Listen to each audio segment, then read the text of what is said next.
Boa noite. É uma alegria, é uma satisfação estarmos aqui de novo, né? Foi o nosso amigo Tiago. Seja bem-vindo, Tiago. Boa noite. E nosso amigo Marcos Leão, né, nosso companheiro de outras visitas, né? Estamos muito honrados de recebê-lo, Marcos. Ele vai fazer a palestra hoje e, antes disso, ele vai nos honrar aqui com a sua presença nesse debate. Seja muito bem-vindo e a primeira pergunta já é sua. Fica à vontade.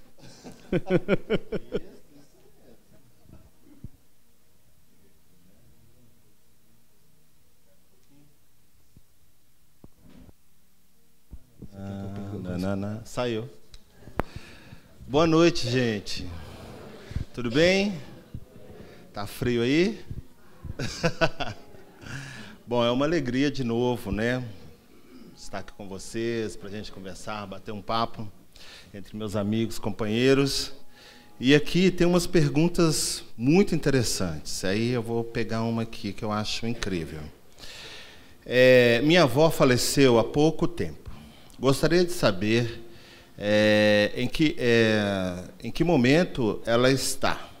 Ela já consegue ver e acompanhar a nossa família? Teria como conversar com ela? E com minha outra avó, que faleceu há 17 anos. Bom, essas perguntas elas são muito interessantes, mesmo porque tem uma diversidade de respostas, né? Mas vamos fazer um paralelo assim. Imagine que nós vamos fazer uma viagem de final de ano. E a gente, então, pega o avião, o carro e chegamos lá ao nosso destino. Nós teremos prioridades, não teremos? Nós vamos ter que desarrumar a mala, nós vamos ter que primeiro fazer check-in, desarrumar a mala, nós vamos ter que ajustar as coisas, distribuir as questões, principalmente se a gente for viajar com outras pessoas. Ou seja, nós teremos inúmeras providências para tomar antes de entrarmos em contato com quem quer que seja membros de nossa família que permaneceram na nossa cidade. Basicamente, as coisas também são assim, né? Quando a gente dá um até logo. Nós temos inúmeras prioridades, muitas delas a gente desconhece quando a gente chega na realidade espiritual. Kardec teve um amigo, que eu não me lembro mais, não estou recordando o nome dele nesse momento, em que eles combinaram que assim que ele desencarnasse, Kardec podia evocá-lo. E o corpo dele descendo no túmulo, e Kardec evocou. E ele se manifestou através da psicografia e escreveu um texto para Allan Kardec, não é? Assim como existem outros que passam por momentos um pouco mais longos, um pouco maiores. E tem que guardar relação também com o interesse do indivíduo que faz essa viagem. Se ele está interessado, se é a prioridade dele, se é isso que realmente ele deseja. O fato é que essa inter-relação ela existe pelos liames do amor, né? Da convivência, do entendimento. Mas daí a gente afirmar que pode ou não pode, já entramos no terreno do outro. Se ele quer, se ele deseja, se é a prioridade dele. Agora, os vínculos, né, amorosos, afetivos, esses perduram.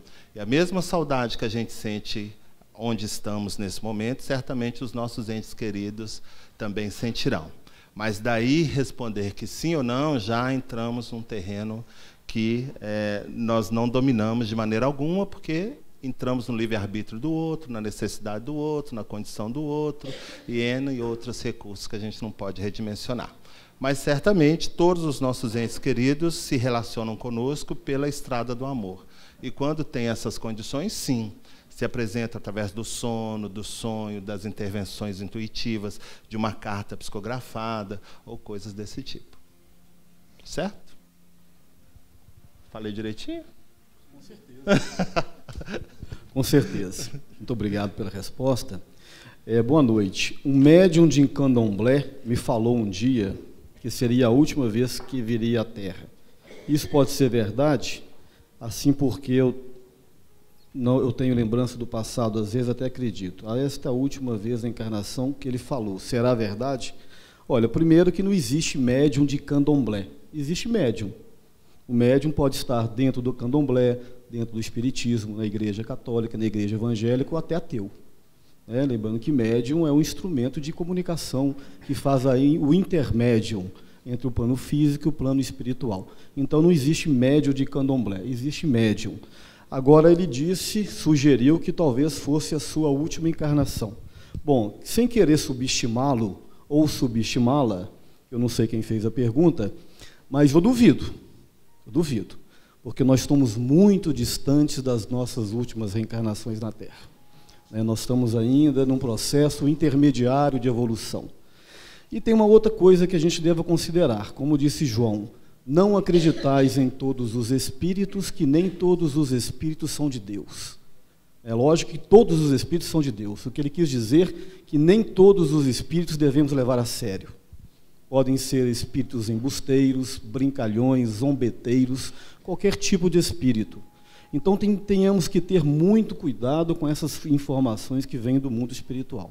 Tá? Então, há uma pergunta no Livro dos Espíritos, onde Kardec pergunta se existe um número limitado de reencarnações. Eles dizem que não. Cada um tem um roteiro, cada um tem uma trajetória. Mas eu digo, sem medo de errar, que nós, na condição mediana que estamos agora, estamos muito distante de encerrarmos aqui o nosso processo de evolução. Estamos mais perto da ameba do que do Cristo. Então, é o que eu poderia dizer para você. Pessoal, boa noite. Bom estar aqui. Vou iniciar respondendo uma pergunta que chegou para a gente pela internet, tá? A ouvinte Maria Oliveira, de Portugal, e ela mandou para a gente essa pergunta. Sendo que ninguém nasce com a tarefa de assassinar ninguém, como entender a visão dos espíritas de que se alguém foi assassinado é porque estava no seu plano de vida morrer dessa forma? Será assim? Não questiono o assassino, pois entendo que a sua ação é fruto de uma escolha errada, mau uso do seu livre-arbítrio.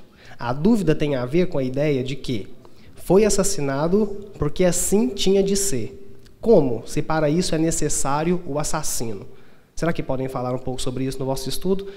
Agradeço. Nós te agradecemos pela pergunta. Essa pergunta ela é ótima, porque ela surge aqui, ela é uma pergunta recorrente, está sempre surgindo, que é essa questão, morreu assassinado, tinha que ser assim? Porque se realmente tinha que ser assim, você já está afirmando que necessariamente você tem que ter alguém para assassinar aquela pessoa que morreu assassinado. Se tem que ter um assassino, ou seja, que por sua vez vai ter que morrer assassinado, então, ou seja, não acaba nunca. É uma coisa, é um ciclo que nunca termina.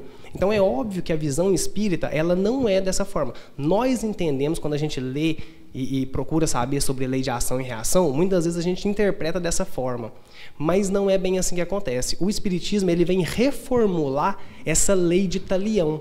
Porque pensar dessa forma ainda é de acordo com a lei de Talião, de 1700 anos antes de Cristo, ainda, o Código de Hammurabi, que dizia que o crime tem que ser, tem que haver reciprocidade entre o crime e a pena. Então, se eu mato, eu tenho que sofrer aquilo ali morrendo, alguém me matando. Então seria mais ou menos dessa forma. Daí Jesus, ele veio justamente para quebrar isso. Não, não é assim. Você não tem que sofrer exatamente aquilo que você fez o outro sofrer. Aí quando Jesus fala, por exemplo, uma frase que a gente não sabe de onde é que ele tirou aquilo, muitas vezes a gente chuta, ele chutou um número. Quando ele fala assim, olha, perdoai 70 vezes 7. A gente acha que tirou esse número, 70 vezes 7 é porque é um número quase impossível, A gente vai ter as contas para ver quantas vezes eu tenho que perdoar o outro. Mas Jesus está referindo, e ele está quebrando justamente essa tradição antiga de achar que você tem que pagar o mal com o mal. Por quê? Caim, o 70 vezes 7 vem do seguinte, Caim, quando ele mata Abel, Deus, entre aspas, fala assim, quem matar Caim será castigado 7 vezes. Pronto, a gente já tem o 7. E daquilo ali as gerações passam, Caim tem Enoque, Enoque tem Irade, Irade tem mais não sei quem, que tem Matusalém, até chegar em Lameque. Aí chega Lameque, ele comete um crime e ele chama as esposas dele, que naquela época era permitida a poligamia, ele chama as mulheres dele e fala assim, matei um homem por me ferir e matei um jovem por me pisar. Então terei que sofrer, porque Caim sofrerá 7 vezes, mas Lameque 70 vezes 7. Então, ou seja, isso era a ideia ainda de que a gente seria castigado. Lá na Gênesis, Deus vira para Caim e fala assim, porque a minha maldade é maior do que o meu perdão. Olha só, Deus falando isso para Caim. Por quê? Porque aquilo traduzia a forma de pensarem naquela época. Depois, na hora que Jesus vem e tira os 70 vezes 7, ele está reformulando isso. Então ele fala, perdoai 70 vezes 7. Ou seja, não existe mais castigo para o Caim, não existe mais castigo para o Lameque. Então o que importa é o que você faz aqui agora. Por que lá também, as explicações estão tudo lá. Eles falam assim, olha, Deus colocou um sinal em Caim. E Caim, aquele que matar ele, irá sofrer 7 vezes. De onde é que vem esse sinal? Esse sinal vem da consciência culpada. Se a gente for trazer para os nossos dias, é a consciência culpada do camarada. Se você mata alguém numa existência, na outra, você não precisa de morrer assassinado. Só que o que acontece? Essa marca, que é simbólica, é o camarada que ele pensa que ele tem que passar por aquilo que ele infringiu para o outro. Então, na hora que o espírito olha para você, na visão espiritual, ele consegue perceber no seu campo mental que você acha que tem que sofrer aquilo que você fez o outro sofrer. Aí, se você está num banco, por exemplo, e o camarada chega lá para assaltar e coloca todo mundo de refém, por exemplo, esse que, entre aspas, é o que tem a marca, porque ele acha que ele precisa de passar por aquilo que ele infringiu o outro, porque ele matou numa existência passada, esse vai ser aquele que vai ficar mais afobado ali no momento. A pessoa que fica mais com medo numa situação dessa é onde então o assaltante vai olhar para ela, se ele tiver que matar alguém, vai matar aquela pessoa. Porque ela se denuncia, compreende? Se a pessoa não pensasse dessa forma, se a pessoa já tivesse reformulado a sua ideia e achasse que ela não precisa mais de sofrer aquilo que ela infringe um outro, acabou. Você não precisa de morrer assassinado porque você assinou alguém. Então, quando Jesus fala perdoai 70 vezes 7, ele não está falando de perdão para o outro. Ele está falando de auto-perdão.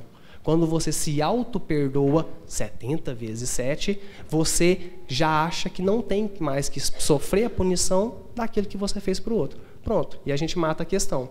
Daí você passa a agir de acordo, né, com aquilo que a doutrina vem trazer para a gente aqui agora, de amor, de perdoar, acabou. Né? Então, penso que tenha respondido. Eu vou pegar o gancho só para responder uma outra aqui, que vai falar a mesma coisa. A realizar boas obras é possível prevenir sofrimentos futuros? Ou seja, eu, procurando a minha evolução voluntária, é possível expiar os erros passados? Sim, a única forma de você expiar de fato os seus erros passados é fazendo o bem agora. E quanto mais você faz, mais esses seus erros eles vão sendo reduzidos. Né? A título de exemplo, o irmão do Chico Xavier, já falamos isso aqui inúmeras vezes, o irmão do Chico Xavier, na sua, entre aspas, ficha kármica, ele teria que ficar 7 anos numa instituição psiquiátrica. Só que de tanto bem que ele fez e de ajuda que ele, né, teve ali junto com o Chico, na hora que ele teve um AVC, eles fizeram um desligamento do corpo dele por causa desse bem que ele tinha feito. Ou seja, ele não precisou de pagar os 7 anos, entre aspas, né, de pagar os 7 anos numa instituição psiquiátrica por causa do bem que ele fez. Então, sim, o bem que você faz, ele diminui um pouco dessa carga de trabalho que até mesmo você que se coloca antes de você reencarnar.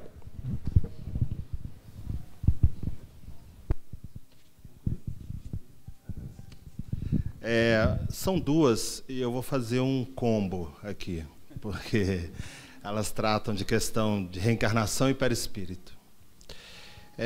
Primeiro ele pergunta se o corpo, pelo fenômeno da morte, desencarnação, o corpo físico se decompõe, né? Na verdade, o corpo físico ele se transforma, ele se transmuta, ele se desassocia e associa-se a novas formas de manifestação de vida na dimensão física, né? E ele pergunta o que acontece com o perispírito. O perispírito acompanha o espírito. E é uma coisa bem legal para a gente dizer, toda vez que a gente fala, se eu estou vendo um espírito, não, nós não estamos vendo um espírito. Nós estamos vendo a aparência perispiritual do espírito. Porque o espírito, sem esse envoltório perispiritual, essa roupa, essa casca, nós não temos como defini-lo e nem experimentar a possibilidade de vê-lo. Então, quando a gente diz que vê um espírito desencarnado, nós estamos vendo a sua apresentação perispiritual. E quando ele vai renascer, o corpo físico já se decompôs, já se transformou. Esse espírito vai buscar as propriedades do ambiente onde ele vai nascer, planeta Terra, e associar-se aos fluidos que ele é capaz de aglutinar em função das suas aquisições ou das suas situações mal resolvidas, porque todas elas ficam impressas em nós, né? E a partir daí, então, ele entra em contato com a matéria e traz para si toda a conformação física necessária para aquele novo momento reencarnatório. E ele pergunta aqui, e todo mundo tem a noção da sua missão, do seu propósito? Não. A grande maioria de nós reencarna no mecanismo automático, né?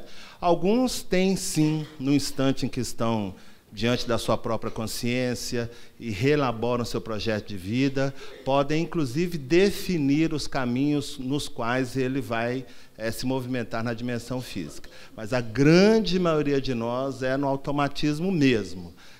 Ah, mas o André Luiz diz nos seus livros isso. André Luiz diz. André Luiz diz. Porque foi a situação que ele conviveu.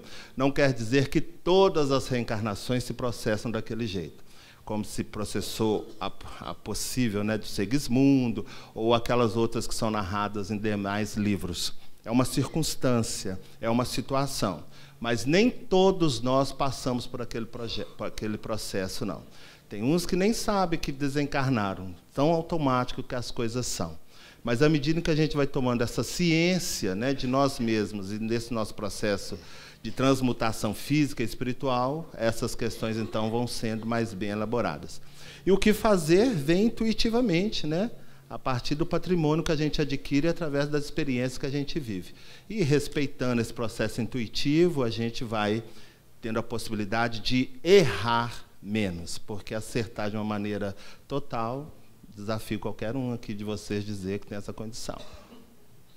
Não é mesmo? Exatamente isso. Bom, uma pergunta muito simples, objetiva, mas que é muito interessante. Existe destino? Eu diria que existe um predestino, digamos assim. Por quê? Quando nós viemos à Terra, quando o Marcos acabou de dizer, nós não lembramos exatamente, né? Nós temos um dispositivo, um mecanismo chamado esquecimento do passado. É uma proteção psicológica ao espírito quando está encarnado. Porque vejam bem vocês, nós já temos tanta dificuldade de lidarmos com as nossas questões, os nossos traumas, as nossas dificuldades emocionais desta vida. Imagina se você trouxesse e remontasse o passado para o hoje. Dificilmente nós teríamos uma estrutura psicológica e emocional para lidar com isso. Então nós temos uma proteção psicológica, né, que existe um mecanismo que é exatamente o esquecimento do passado. Quando o espírito, que é adimensional, ele adentra nessa estrutura tridimensional, ele tem uma perda sensorial considerável, e isso é proposital, né, dentro da mecânica da evolução, da mecânica divina, justamente para que nós tenhamos capacidade de enfrentar os nossos desafios aqui na Terra. Quando se fala num pré-destino, quer dizer o seguinte: quando nós estamos no plano espiritual, nós fazemos um arranjamento que nós chamamos de um projeto reencarnatório. Quanto mais evoluído o espírito, mais liberdade ele tem de desenhar esse projeto. Quanto mais endividado, mais ele necessita de uma assessoria no mundo espiritual. Então, os nossos mentores nos assessoram para que nós façamos um projeto da onde se desenha, né, um arranjo familiar de parentesco, né, o local aonde vamos encarnar, né, a cultura aonde vamos viver, o meio onde vamos viver. Trazemos, então, projetos com relação à nossa profissão, vários aspectos. Mas, como o nome diz, projeto, ele tem que ser executado. Você faz um projeto e quem executa, quem é o arquiteto desse projeto, somos nós mesmos. Estando aqui na carne, ou nós vamos seguir esse roteiro, ou nós vamos modificá-lo. Aí já entra o chamado livre-arbítrio. Então, nós temos um determinismo divino associado a um livre-arbítrio. Porque, senão, não teria razão. Nós simplesmente viveríamos diante de um destino. E não teria razão, né? Então, é assim que funciona. Nós temos um projeto, assim como a gente vai construir uma casa, por exemplo, nós contratamos um arquiteto, ele desenha um projeto e eu vou executar de acordo com a minha disponibilidade financeira. No meio do projeto eu posso tirar uma parede, colocar uma janela e fazer as modificações que eu achar que tem que ser feitas, e assim são. As nossas vidas são assim. Só que na execução desse projeto, muitas vezes nós melhoramos a nossa casa ou nós pioramos a nossa casa.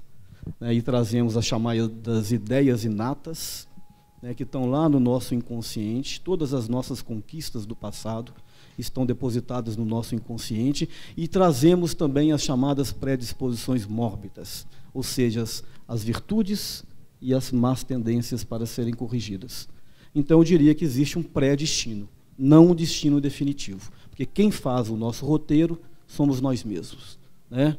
Somos crianças espirituais matriculadas na escola da evolução, objetivando cada um de nós o diploma da nossa perfeição. Nós somos os arquitetos de nós mesmos. Só um pormenor. Não podemos desconsiderar a assistência do mundo espiritual, porque nós somos tutelados também, não é isso, Marcos? Porque é função dos espíritos nos tutelarem, assim também como é a nossa função tutelar aqueles que estejam temporariamente numa faixa evolutiva menor do que a nossa. Vou pegar carona na resposta do Alexandre, ficou fácil para mim aqui, Alexandre. Próximo ao desencarne, a pessoa, mesmo que inconscientemente, percebe que é chegado o momento. Há uma preparação do espírito encarnado para o desencarne. Depois ele coloca uma observação. Essa pergunta se refere ao desencarne por acidente.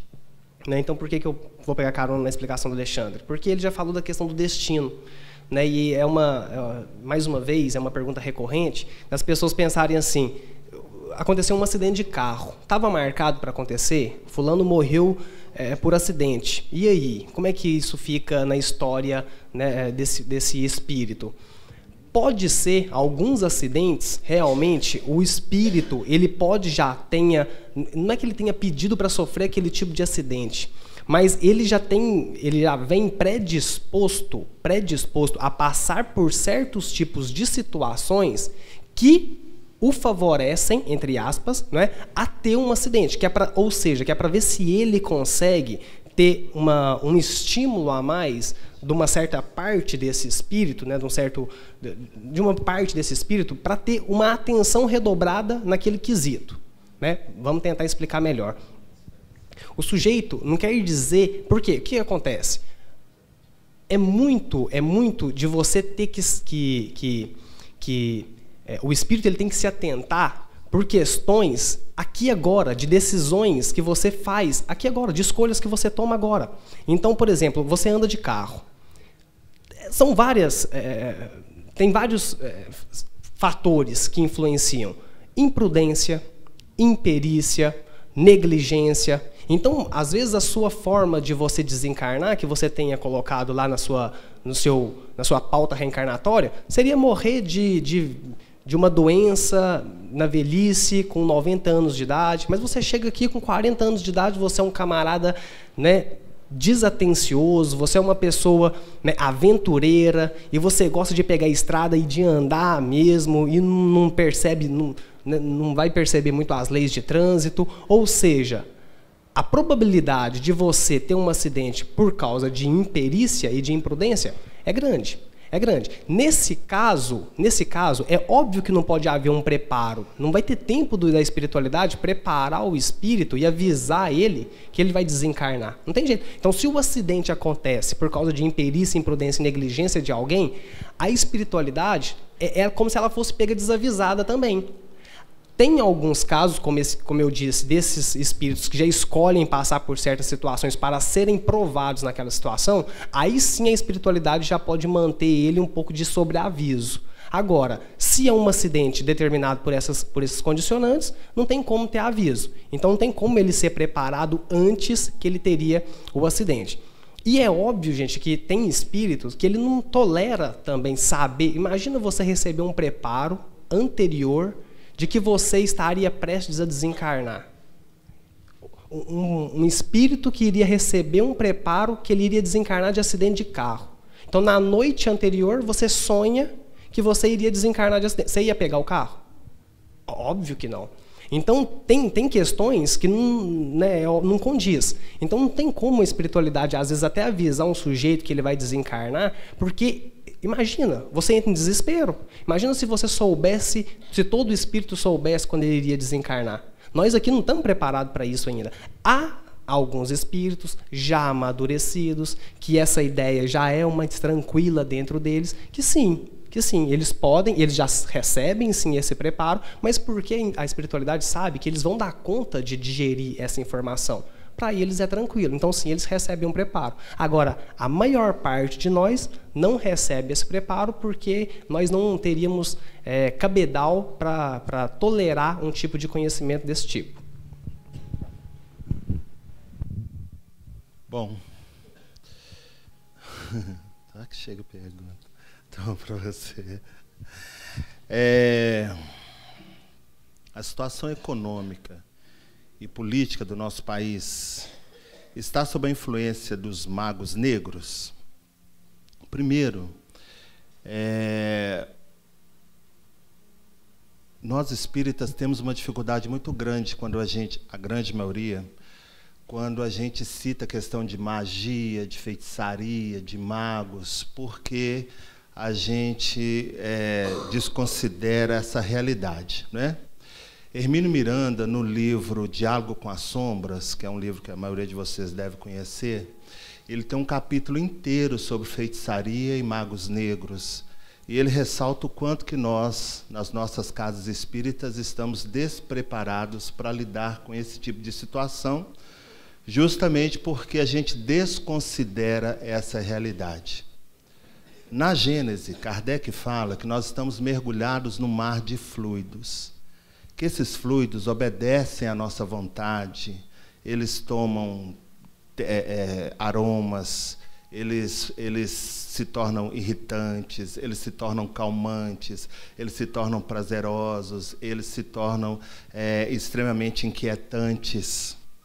E eles obedecem à nossa vontade e o nosso desejo. Magia nada mais é do que a movimentação de fluidos. E magia negra é a movimentação desses fluidos com características de infelicitar quem quer que seja. Existem amuletos, existem condensadores energéticos, que você pode imantar com esse fluido, dando a ele características positivas e negativas que podem incidir sobre um ambiente ou sobre pessoas.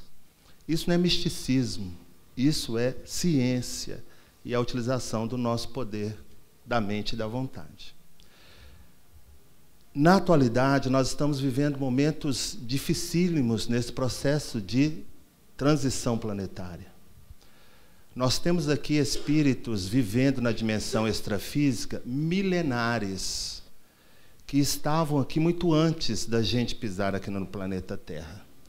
E não acompanharam esse processo de evolução, se aquietaram e se apegaram a determinadas características. Isso não os fazem menos inteligentes ou menos acessíveis à nossa mente e ao nosso sentimento, já que os espíritos de ordinário são eles que nos dirigem, guardando a relação de que tipo de direção que a gente queira dar.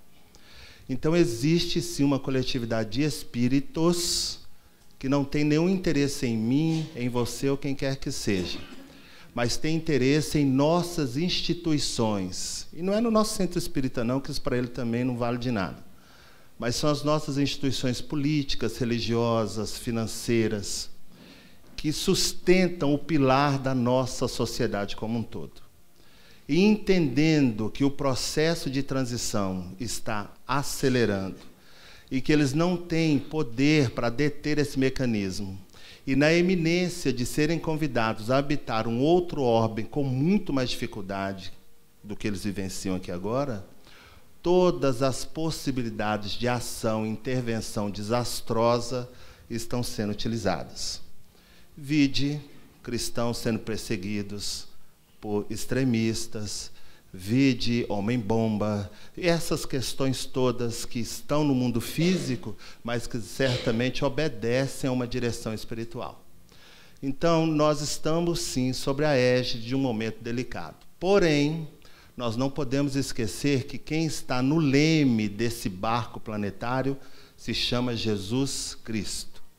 E ele, com seus tutelados, com seus guardiões, com seus anjos, com seus emissários, na dimensão física e na dimensão espiritual, entreveem um combate celestial e nos convidam a participar desse processo de forma que esse momento seja o menos doloroso para nós.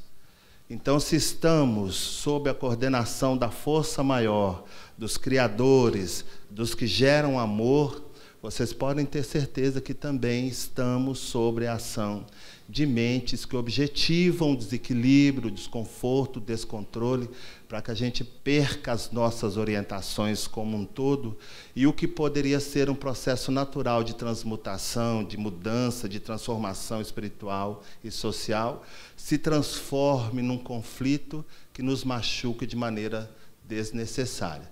Então, esses seres existem, estão agindo sobre nós, e é importante que a gente tome consciência deles, principalmente nós espíritas, que lidamos com essas dimensões que compõem a vida como um todo.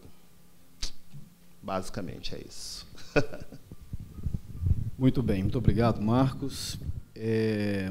Bom, semana retrasada, ou há 3 semanas atrás, não tenho certeza, estávamos aqui eu, o Tiago e o Jomar, e nós tocamos no assunto na ideologia do gênero. Foi isso? Acho que 3 semanas atrás. 2 semanas. Pois bem.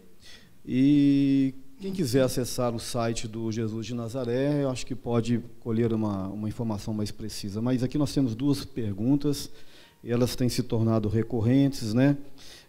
Tem se falado muito nas redes sociais sobre ideologia do gênero, como discorrer sobre o assunto, como o Espiritismo vê a ideologia do gênero, né? Primeiro o seguinte, o Espiritismo não tem um porta-voz, não tem uma palavra oficial, não tem um papa, não tem algo do gênero, né? Tem as obras de Allan Kardec, as obras complementares, que vêm complementar, né, e qualificar, e desenvolver e contextualizar o pensamento de Allan Kardec. Então, cabe a nós espíritas estudá-los, compreendê-los, cada um dentro da sua visão, dentro da sua evolução, entendê-la, interpretá-la e, evidentemente, colocar em prática. Bom, então não existe uma palavra oficial, até porque o tema é muito novo, né, Marcos? Está aí ainda sendo discutido.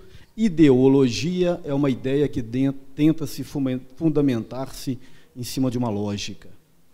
Então nós temos ideologias político-partidárias, ideologias do gênero e outras ideologias. Até onde eu sei, não existe uma fundamentação científica. Então, é difícil nós discorrermos sobre uma questão que é tão nova. O fato é que a questão sexual tem que ser muito respeitada por todos nós, a opção sexual de terceiros também tem que ser muito respeitada por todos nós, porque não diz respeito a mim o que o outro faz do sexo dele. A responsabilidade é individual, ela é consciencial. Aonde estão gravadas as leis divinas? Na consciência de cada um de nós.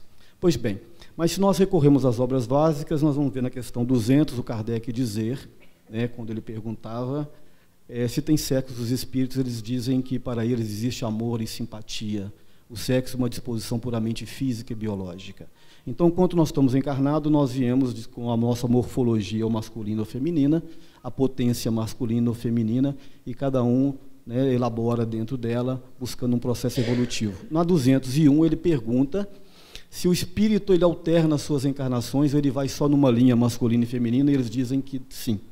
É preciso desenvolver a potência masculina, é preciso desenvolver a potência feminina para que o espírito adquira a sua sublimação sexual e espiritual. Né? Então, nessa trajetória evolutiva, nós temos essas 2 potências que andam lado a lado. E, coincidência ou não, até acho que não seja, nós estamos estudando esse livro lá no Maria de Nazaré, eu trouxe esse livro, eu vou compartilhar com vocês uma passagem que está aqui no capítulo 15 do livro Ação e Reação, onde o André Luiz vem pontuar exatamente sobre a questão sexual. E eu vou compartilhar com vocês uma fala dele que talvez venha agregar na nossa discussão. Criação, vida e sexo são temas que se identificam essencialmente entre si, perdendo-se em suas origens no seio da sabedoria divina. Por isso, estamos longe de padronizá-los em definições técnicas. Não podemos, dessa forma, limitar as loucuras humanas à função do sexo, pois seríamos tão insensatos quanto alguém que pretende estudar o sol apenas por uma réstia de luz filtrada pela fenda de um telhado. Eu acho que isso aqui agrega bastante, né? Então, eu acho que nós não podemos pegar uma coisa tão complexa e tão maravilhosa que é o sexo e defini-la dentro de padrões humanos, criando ideologias que até então não se deem fundamentação científica, né?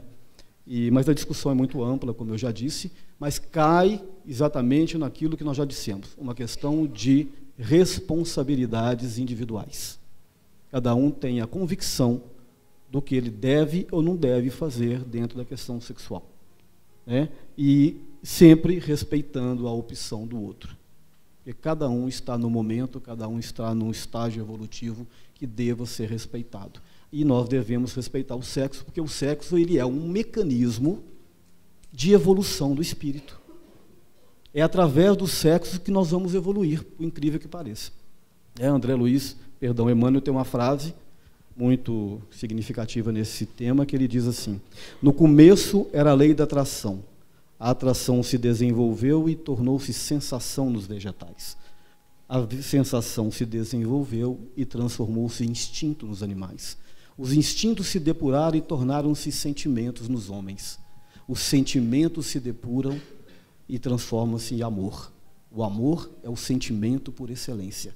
Então, para aprendermos a amar verdadeiramente a plenitude do amor, é necessário que nós a exercitamos na relação sexual, até atingir um estágio tal que nós não precisaremos mais do contato físico para expressá-la. Ela está nas relações de amor, de amizade, de carinho, de afinidade, como coloca a questão 200 do Livro dos Espíritos. Tem sexo os espíritos? Não como imagineis. Para eles existe amor e simpatia. Então, quando perguntarem para vocês se os anjos têm sexo, agora nós já sabemos que não, né? Para eles existe amor e simpatia. Até para complementar um pouquinho a bagagem, para que a gente possa tomar uma decisão, depois que a gente respondeu aquela pergunta aqui 2 semanas atrás, o Zé Amaral, né, para quem deve ter visto aí, ele postou na rede social um documentário, porque é bacana esses documentários que eles sintetizam várias pesquisas, para você não ter que ficar lendo muito artigo. Então, o documentário sintetiza um monte de pesquisa. Então, tem um documentário chamado Lavagem Cerebral, e o primeiro episódio é sobre gênero, né? Fica aí a dica para quem quiser, quem gosta do assunto, porque lá ele vem mostrar o seguinte: a visão norueguesa, né, que é um dos países mais igualitários do mundo, mas que ainda há algumas divisões de gênero lá. Então, eles vêm trazer pesquisas de lá e pesquisas norte-americanas para dizer sobre a questão do gênero. Quando é que se define o gênero?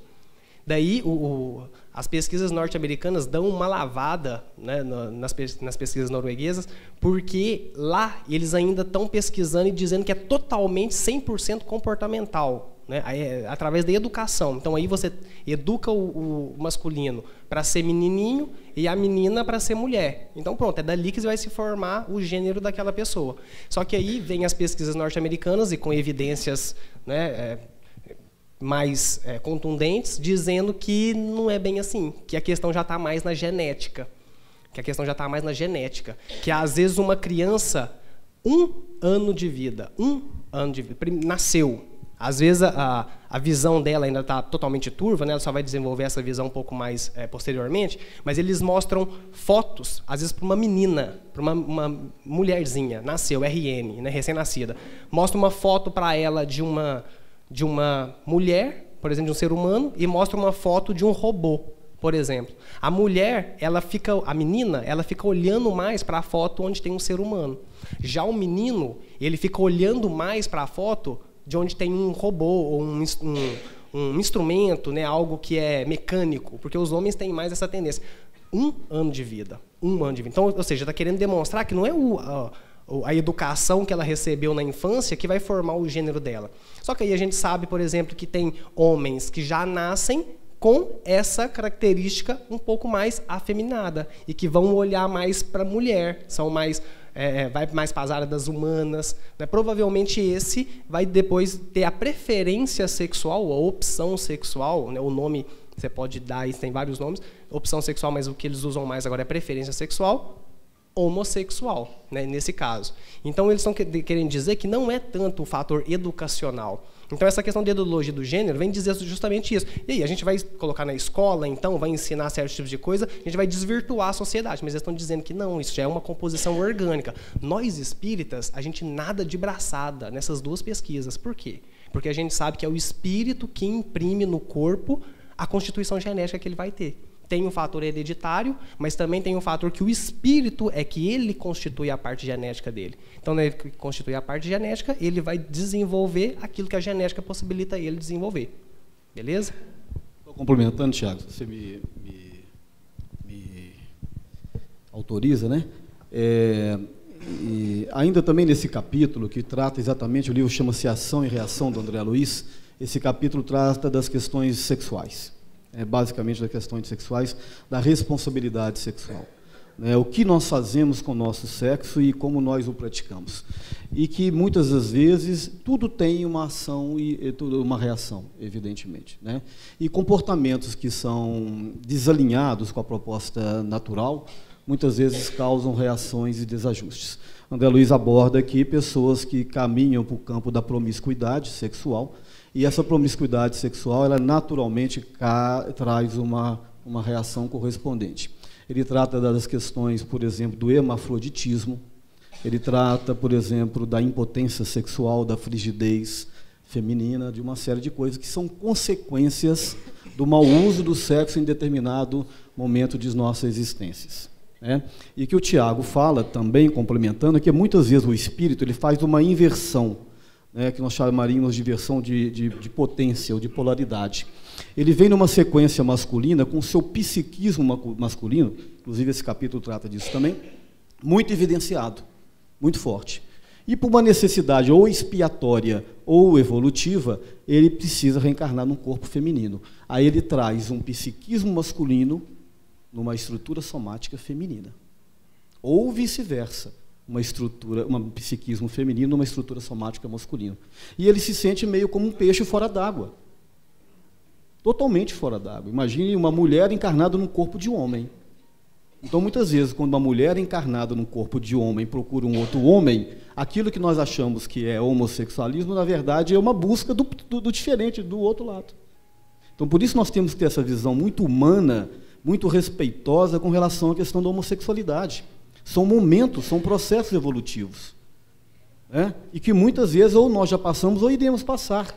E isso não diminui ninguém absolutamente. Então, né, Tiago, aí trazendo isso talvez para a ideologia do gênero, aí a gente começa a entender que em alguns aspectos faz sentido sim. Porque ali tem uma criatura que está num corpo masculino, numa morfologia masculina, mas com um psiquismo feminino. Aí o que você vai fazer? Você vai reprimi-lo? Aí você vai piorar muito mais a situação daquela criatura, concordam?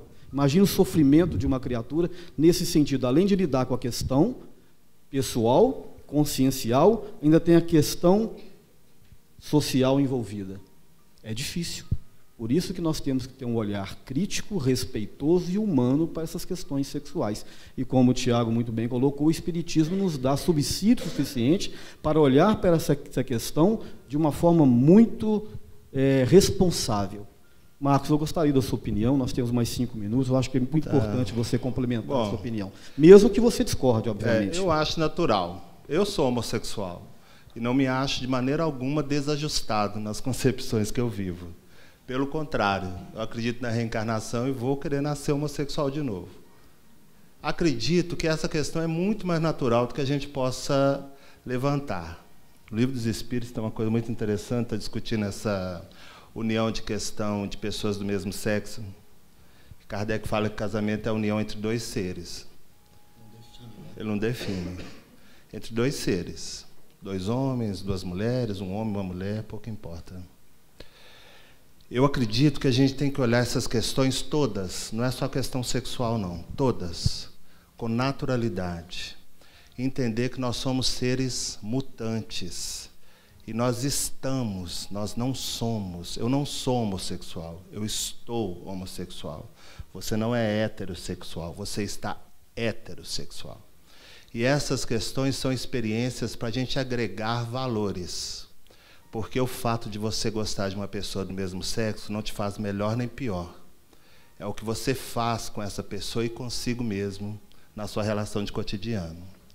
Então é muito bom que a gente tenha isso muito claro, muito bem definido na nossa vida, essa e outras coisas, para que a gente possa tirar de letra todas essas concepções que a maioria das vezes vem em direção a qualquer opção que a gente faça, sem ficar levantando a bandeira de que isso é algo que eu tenho que resolver. Isso é algo que eu tenho que conviver, e conviver da melhor maneira possível.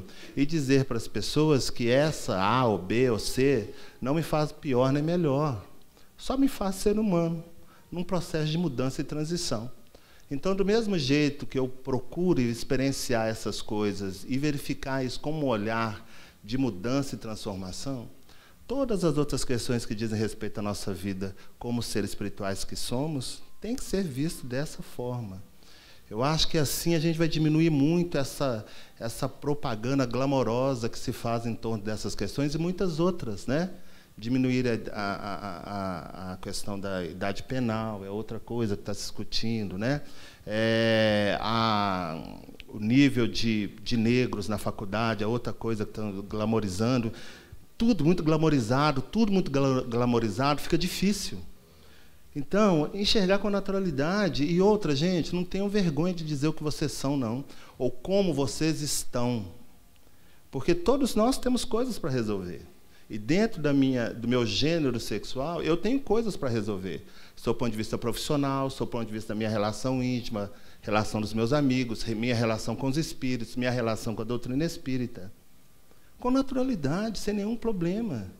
E se as pessoas, porventura, te questionarem e perguntarem, tenha a altidez e a autenticidade de dizer, e daí? O que é que você tem com isso? Ou o que é que você tem feito da sua vida como um todo? Porque eu tenho tentado fazer o melhor. Basicamente é isso.